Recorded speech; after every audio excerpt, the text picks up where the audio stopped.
함께 나누실 말씀 사도행전 20장 7절에서 12절까지의 말씀입니다. 사도행전 20장 7절에서 12절까지의 말씀입니다. 신약성경 222쪽 사도행전 20장 7절에서 12절까지의 말씀입니다. 사도행전 20장 7절에서 12절까지 말씀 한 절씩 교독으로 읽도록 합니다. 그 주간의 첫날에 우리가 떡을 떼려 하여 모였더니 바울이 이튿날 떠나고자 하여 그들에게 강론할세 말을 밤중까지 계속하매 우리가 모인 윗다락에 등불이 많이 켰는데 유두고라는 청년이 창에 걸터 앉아 있다가 깊이 졸더니 바울이 강론하기를 더 오래 하매 졸음을 이기지 못하여 3층에서 떨어지거늘 일으켜보니 죽었는지라. 바울이 내려가서 그 위에 엎드려 그 몸을 안고 말하되 떠들지 말라 생명이 그에게 있다 하고 올라가 떡을 떼어 먹고 오랫동안 곧 날이 새기까지 이야기하고 떠나니라. 사람들이 살아난 청년을 데리고 가서 적지 않게 위로를 받았더라. 아멘. 오늘 또 귀한 기도의 자리에 나오신 여러분들에게 하나님의 은혜가 함께하기를 간절히 소망합니다. 여러분 우리가 오늘 본문 말씀 나눠 한 번쯤은 다 들어보셨을 텐데 오늘 본문 말씀을 전하면 목사님들이 좀 그렇게 웃기지도 않는데 하는 우스갯소리가 있죠. 뭐라고 합니까? 오늘 유두고 이야기를 하면서 성도님들 설교 때 졸면 유두고처럼 죽으니까 절대 졸지 말라고 이런 이야기 하죠. 근데 여러분 성도님들 입장에서 이런 말을 들으면 어떤 마음이 듭니까? 아니 졸리게 한 사람이 누군데 졸지 말라고 하는 거야. 졸리게 한 사람이 누군데 라고 하는 생각이 들죠. 저도 예전에 이 본문을 가지고 여러분들에게 한번 설교한 적이 있는데 그러면서 제가 기억이 나는 게 뭐냐면 이 본문을 가지고 설교할 때 가지 말아야 할 곳, 그러니까 떨어질 곳, 가지 말아야 할 곳에 가지 말아라 이런 이야기, 그 다음에 영적으로 깨어 있어라 이런 이야기들을 본문을 통해서 여러분들과 함께 나누었던 기억이 납니다. 하지만 여러분 오늘 이 본문이 그것입니까? 졸다가 떨어져 죽어서 그래서 예배 시간에 졸면 안 되고 또한 올라가면 안 되는 곳에 가지 말아야 하고 이런 이야기를 하고 있는 것이 아니죠. 이 본문을 통해서 본문에서 주고 있는 마지막 메시지 무엇입니까? 유두고가 살아남을 통해 적지 않은 위로를 받은 것이 오늘 초대교회 공동체 안에 큰 위로의 말씀이었고 또한 그들에게 큰 위로함이 되었음을 오늘 본문은 우리에게 전해주고 있는 것입니다. 그래서 소망하기는 오늘 여러분과 제가 이 말씀을 나눌 때 오늘 이 말씀을 통하여서 우리가 무엇으로 위로를 받는지 우리에게 위로를 주는 참된 믿음의 힘이 무엇인지 오늘 말씀 가운데 발견하고 우리가 이 시간 이 말씀을 붙잡고 기도할 수 있는 믿음의 시간들이 될 수 있기를 간절히 소망합니다. 여러분 오늘 말씀을 좀 이해하려면 오늘 성경에 나온 20장과 또한 그 앞장에 나와 있는 배경을 조금 알면 더 쉽게 이해할 수 있을 것입니다. 바울이 그리스에서 어디로 가려고 합니까? 수리아로 가려고 하지요. 근데 수리아로 가려고 할 때 어떤 일이 일어납니까? 유대인의 해치려 하는 공모를 알게 되죠. 그러니까 자신을 해하려고 하는 공모를 알게 되니까 어떻게 합니까? 마게도니아를 거쳐서 예루살렘으로 돌아가기로 합니다. 이제 바울은 예루살렘으로 돌아가서 자신의 마지막 바울의 사명자로서의 마지막 여정을 가기 위한 예루살렘으로 가기 위한 그 일정입니다. 근데 그 여정 중에 오늘 유두고가 살았던 드로아라는 곳에 방문하게 됩니다. 그러니까 어떻습니까, 여러분? 바울에게 이 드로아라는 지역을 방문하는 것은 바울이 예루살렘으로 가기 위해 계획되어 있던 여정이 아니라 어떻게 됩니까? 거쳐가야 하는 그 유대인이 자기를 해치려고 하는 갑작스러운 일 때문에 접하게 된 곳이 바로 드로아인 것이죠. 근데 여러분, 그래서 이제 빌립보를 떠나 5일 만에 바울이 드로아에 도착했다라고 오늘 본문에 나와 있습니다. 그렇죠. 우리 앞에 보면 6절에 5일에 거쳐서 이제 드로아에 도착합니다. 근데 당시의 지도를 보면, 당시의 지도에 나와 있는 여정들을 보면 드로아까지 도착하는데 보통은 빌립보를 떠나서 드로아까지 도착하는데 대략 걸리는 시간이 한 이틀 정도 된다라고 합니다. 근데 드로아까지 5일이 걸렸다는 건 무엇입니까? 우리가 상상해 볼 수 있죠.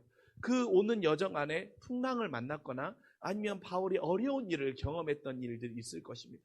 근데 바울이 풍랑을 만나거나 그런 어려운 일을 겪었던 것은 우리가 또 다른 사도행전 부분에서도 만날 수 있지 않습니까? 그러니까 멜기데 섬에 떨어졌던 이야기나 이 모든 일들도 그런 일들이니까 아마도 바울이 드로아로 가는 과정 안에서도 5일이나 걸린 것을 보면 그런 일들이 있었을 거예요. 그리고 바울이 그곳에서 7일을 머무르는 것입니다. 여러분, 바울이 5일이 걸렸다고 하는 것. 그래서 겨우겨우 드로아에 도착했으니 7일이라고 하는 일정은 어떤 시간이겠습니까? 예루살렘으로 돌아가기 위해서 재충전하는 시간도 되었을 것이고, 또한 그가 몸을 다시 추스려서 예루살렘으로 가기 위한 힘을 얻는 시간이 아마 그 7일의 시간이었을 것입니다. 즉 무엇입니까? 계획이 없던 일정들이었던 거예요. 그리고 계획이 없는 시간들이 늘어나는 것들도 있었을 거예요. 그런데 어떻습니까? 그 안에 은혜가 담겨 있는 거 아닙니까? 그 안에 하나님의 놀라운 은혜의 시간이 또한 기다리고 있는 거예요. 그래서 여러분, 우리가 이 배경을 통해서 우리가 오늘 말씀 가운데 만날 수 있는 첫 번째 하나는 무엇입니까? 여러분, 우리가 하나님을 신뢰한다라는 것. 저와 여러분이 하나님을 삶 가운데 신뢰한다라고 할 때 그 삶의 증거는 무엇입니까? 기대와 섭리를 믿는 것이지. 우리가 하나님을 신뢰한다라고 고백하면 우리는 우리는 하나님의 기대와 섭리를 믿는 것입니다. 오늘 본문처럼 계획대로 되지 않을 수도 있고 예상보다 더 머무르는 시간들이 있을다 할지라도 거기에는 하나님이 드로아에 있는 믿음의 공동체를 위로하시고 또한 그들에게 하나님이 가지고 계신 약속이 담겨 있음을 우리가 만날 수 있는 것입니다. 또한 설령 예상하지 못한 일들이 벌어진다고 할지라도 그것을 통해 우리를 위로하시는 하나님의 계획과 섭리가 우리의 인생 가운데 가득하게 담겨 있다는 것을 오늘 본문은 이 여정을 통하여서 우리에게 전해주고 있는 거예요. 무엇입니까? 우리 안에도 계획에 없던 일들이 찾아온 삶의 자리 속에서 하나님의 은혜와 계획들이 담겨 있음을 신뢰하고 기대할 수 있는 마음이 바로 하나님을 향한 우리의 신뢰의 고백임을 잊지 않는 우리 모두가 될 수 있기를 간절히 소망합니다. 우리의 인생은 어떻습니까? 언제나 계획하지 않은 일들과 계획에 없던 일들의 여정의 투성이입니다. 그러나 믿는 사람의 믿음의 고백, 하나님의 살아계심을 믿는다라고 하는 그 믿음의 고백은 무엇입니까? 그 안에서도 우리는 기대를 놓치지 않는 것이고 기대를 포기하지 않는 것이고 하나님의 섭리를 확신하는 것이 바로 믿는 사람의 고백임을 우리 모두가 기억할 수 있기를 간절히 소망합니다. 그리고 여러분, 바울이 오늘 말씀에 보면 어떻습니까? 밤중까지 강론했다라고 말하고 있지 않습니까? 왜입니까? 바울이 밤중까지 강론했던 이유가 있죠. 왜냐하면 그가 내일이면 이제 드로아를 떠나야 되는 거예요. 드로아를 떠나야 돼요. 그리고 우리는 알고 있지만 어떻습니까? 바울은 이제 다시는 드로아에 올 수가 없어요. 바울 자신도 그의 여정 가운데 이 드로아에서 말씀을 전하고 이들과 함께 말씀을 나누고 은혜를 나누는 시간이 오늘이 마지막이라는 것에 대한 걸 알았을 거예요. 그러니 그 바울의 심정이 어땠겠습니까? 얼마나 간절했겠습니까? 간절하게 이 드로아에 있는 믿음의 공동체들에게 하나님의 말씀을 나누고 또한 바울이 그 말씀을 풀어 나눌 때 듣는 이들도 그 말씀에 받은 은혜를 함께 나누면서 정말 그 은혜가 충만했을 것입니다. 전하는 자나 듣는 자나 모두가 그 말씀 안에 가지고 있는 간절함이 있었을 것입니다. 그러니 어떻습니까? 밤이 새도록, 밤이 깊어지도록 말씀을 전하는 거예요. 심지어는 어떻습니까? 유두고가 떨어져 죽었잖아요. 그런데 아직 생명이 붙어있다고 말한 다음에 그 다음에 한 일은 또 무엇입니까? 떡을 떼어 나누고 그러니까 성찬의 공동을 베푼 다음에 또 말씀을 계속 나누는 거예요. 그러니까 전하는 자나 듣는 자나 그 자리에 함께 모인 모두가 그 간절함이 있었던 거예요. 말씀에 대한 간절함과 말씀에 대한 갈급함이 있었던 것입니다. 그러니 밤중까지 강론하는 것이 그들에게는 지루한 상황이 아니었던 것입니다. 여러분, 저에게 이번 사순절의 중요한 묵상의 단어 중에 하나가 뭐냐면 간절함입니다. 간절함. 제가 지난 수요일에도 나누었지만 내 안에 정말 하나님 앞에 정말 죽을 수밖에 없는 죄인된 고백에 대한 간절함을 하나님 내게 허락하여 주시길 원합니다라고 하는 제 안에 그 간절함에 대한 제 기도의 제목이 있어요.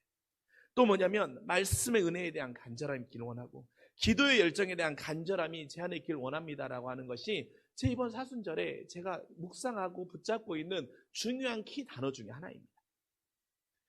그래서 나도 밤이 깊어진도 모르도록 그 기쁨을 회복하고 누리고 싶은 이번 사순절이 제 안에 깊은 기도의 제목 중에 하나예요. 하나님의 말씀을 읽는데 정말 시간이 가는 줄도 모르고 하나님의 찬양을 듣고 묵상하는데 시간이 가는 줄도 모르고 하나님 앞에 기도하는데 그 기도의 기도 가운데 깊은 곳으로 들어가서 정말 성령이 나를 기도하시게 하는 그 경험을 내가 매 순간 하고 싶다라고 하는 그 간절함이 저의 기도의 제목 중에 하나입니다. 여러분에게는 어떤 간절함이 있으십니까? 여러분, 소망하기는 이 간절함을 통해 위로하시고 회복하시는 하나님의 깊은 사귐이 우리 안에도 있기를 원합니다. 이번 사순절 우리 안에도 이런 간절함이 있기를 원합니다. 정말 바울이 밤중 깊을 때까지 말씀을 전하는데 어느 한 사람 떠나지 아니하고 그 말씀을 사모하였던 그 간절함이 저와 여러분에게 있기를 간절히 소망합니다. 그럴 때 어떻습니까? 그런데 한 가지 사건이 덜컥 일어나는 거예요. 위층 방에서 말씀을 듣고 있던 유두고라는 청년이 졸음을 이기지 못하고 어떻습니까? 위층에서 떨어져 죽는 갑작스럽고 끔찍한 일이 일어나게 된 것입니다. 그럼 여러분, 왜 유두고는 졸음을 이기지 못했던 걸까요? 유두고는 그 당시에 말씀을 거기 있던 사람들보다 덜 사모해서 그런 걸까요? 아니면 유두고는 믿음이 부족해서 그런 걸까요? 아니면 유두고는 언제 이 말씀을 전하는 강론이 끝나지라고 하는 시간만 보는 사람이어서 유두고는 그 자리에서 졸며 떨어졌을까요? 여러분, 유두고라고 하는 이름이 무슨 뜻입니까? 유두고라고 하는 이름은 당시에 굉장히 많이 쓰던 이름이에요. 헬라어로 하면 유키투스라는 이름인데 조선시대로 표현하면 개똥이, 소똥이 이런 식으로 부르던 특별한 의미가 없이 그냥 부르던 이름이 바로 유두고라고 하는 이름이었던 것입니다. 그리고 그 이름 앞에, 유두고 앞에 청년이라는 단어를 붙이잖아요. 청년 유두고라고 나와 있지 않습니까? 근데 이 청년이라고 하는 뜻이 어린 사람이라고 하는 뜻도 있지만 또 하나의 뜻도 어떤 뜻이냐면 종이라는 뜻도 있는 거예요. 그러니까 어떻습니까? 유두고라고 하는 당시에 그 말씀을 듣기 위해 나온 그 청년의 그 당시에 자신이 살았던 상황과 신분을 우리는 유추해 볼 수 있는 것이죠. 어떤 신분이었겠습니까? 그는 무슨 높은 위치에 있는 사람도 아니고 하루 종일 그냥 집에서 편안히 있다가 말씀을 들으러 오는 사람이 아니었고 어떤 사람이었던 것입니까?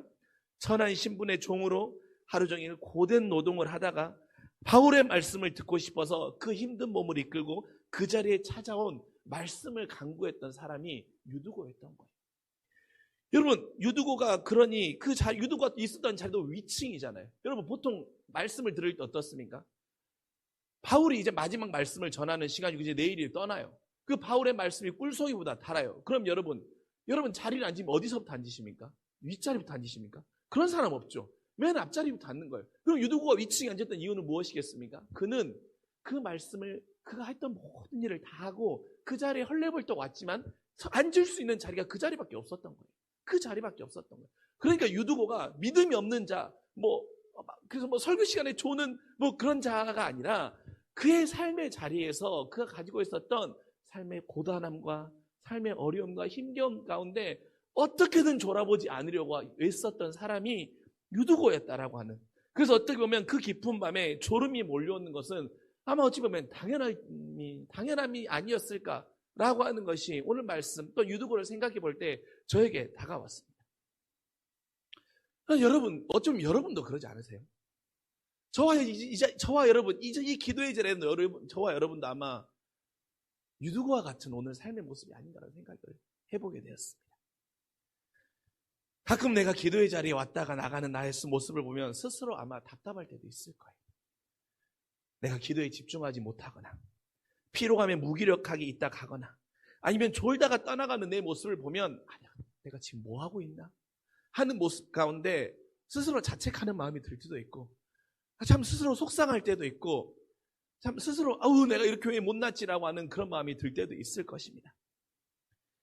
그러나 여러분, 그럼에도 어떻게든 기도의 자리에 찾아온 여러분의 모습을 하나님은 기뻐하심을 기억하며 위로받는 우리 모두가 될 수 있기를 간절히 소망합니다. 하나님은 그럼에도 때론 여러분이 기도의 자리에서 내가 도대체 뭐하고 가나라고 싶을 정도로 내 스스로가 느낄 때도 참 답답한 모습으로 참 무기력한 모습으로 여러분 이 자리에 있다 간다고 할지라도 하나님은 그래도 어떻게든 내가 기도해보고 싶어서 몸부림치는 나의 몸을 이끌고 이 기도에 나오신 여러분의 그 모습과 그 마음을 기뻐하신다는 거예요. 그것이 바로 아버지의 마음이에요. 여러분, 그렇다고 매번 졸는 건 한번 점검해 볼 필요가 있는 겁니다. 매번 졸고 그냥 매번 눈 감았다 가는 건 한번 점검해 볼 필요가 있습니다. 그러나 중요한 건 무엇입니까? 내 중심인 거죠.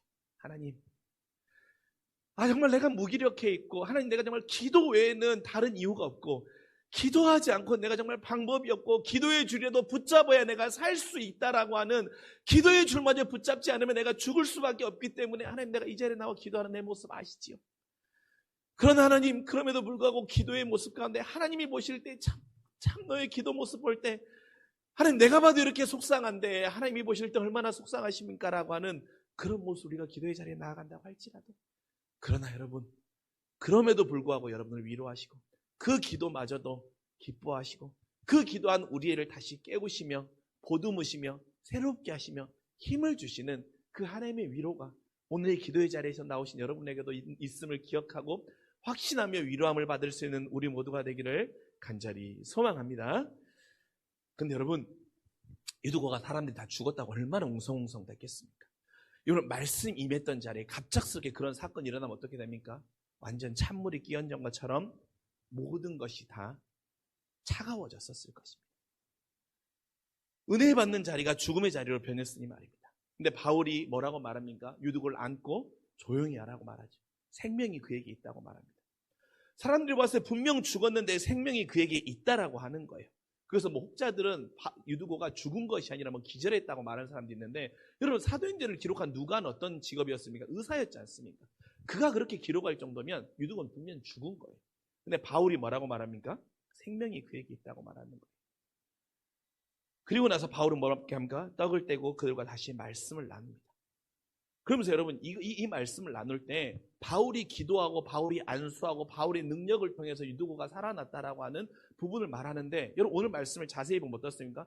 바울이 특별히 한 게 없어요. 바울은 그를 안고 생명이 그에게 아직 붙어있다라는 이야기를 한 거예요.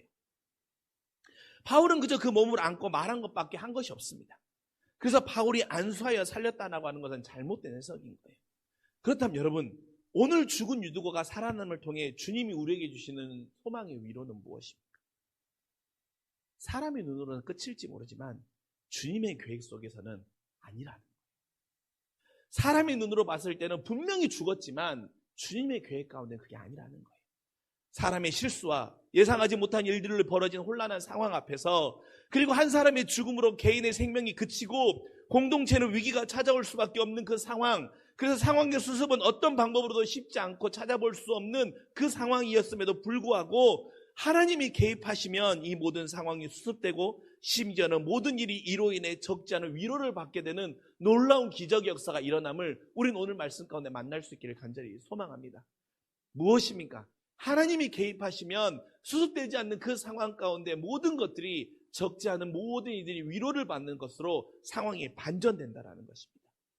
유두고의 죽음과 살아남을 통해 그 모든 자들은 어떻게 되겠습니까?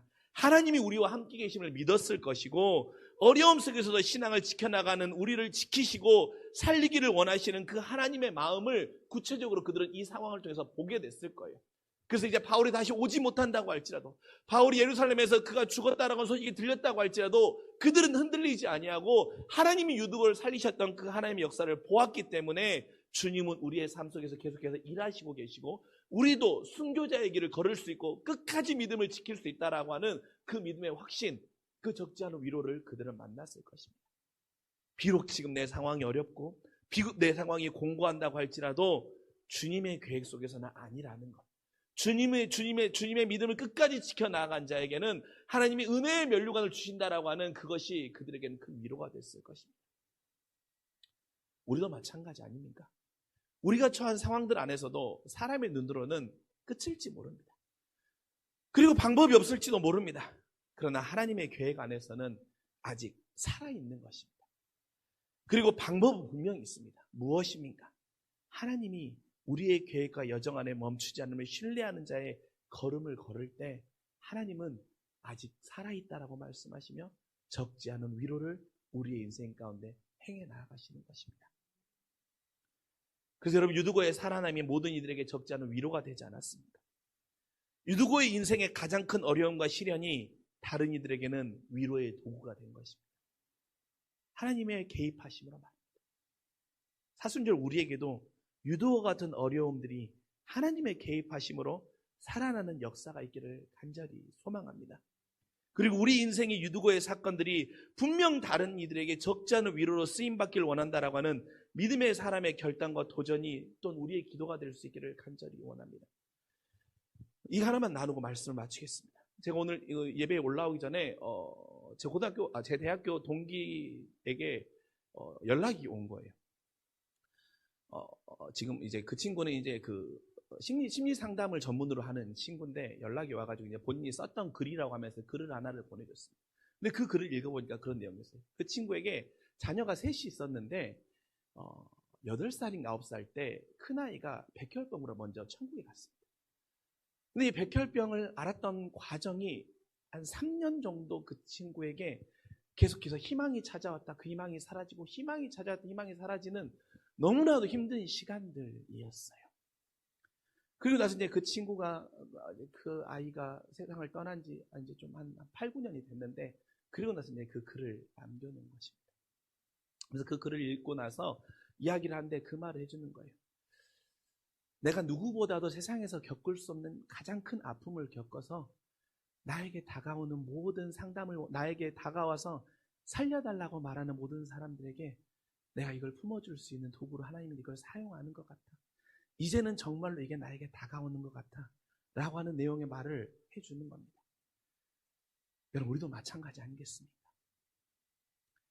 분명 우리의 인생 가운데 유두고와 같은 일들이 있을 수 있습니다.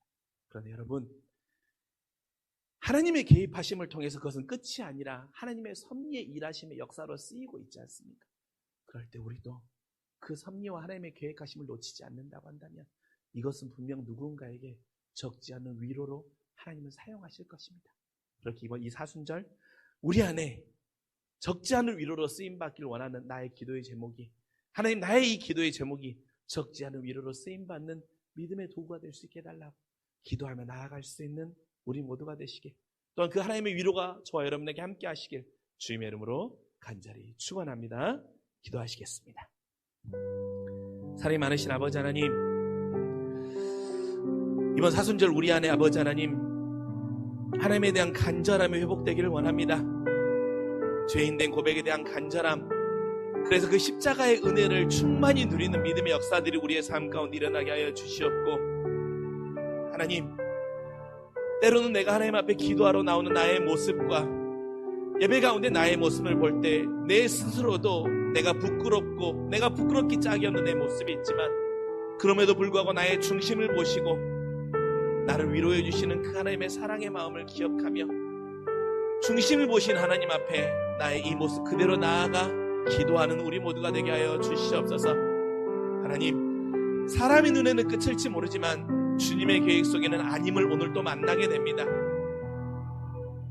죽음의 길 가운데 하나님이 개입하시면 생명으로 변화되고, 어려움 가운데 나의 기도의 제목 가운데 하나님이 계획하시면 그것은 은혜가 되어서 모든 이들에게 적지 않은 위로로 쓰임됨을 기억하며 오늘 우리도 이 시간 기도할 때 하나님 그 역사와 그 소망과 그 섭리를 붙잡고 믿음으로 승리하며 하나님의 위로를 누리는 우리 모두가 되게 하여 주시옵소서. 감사드리며 살아계신 우리 구주 예수 그리스도의 이름으로 간절히 기도합니다. 아멘. 우리 찬송하시고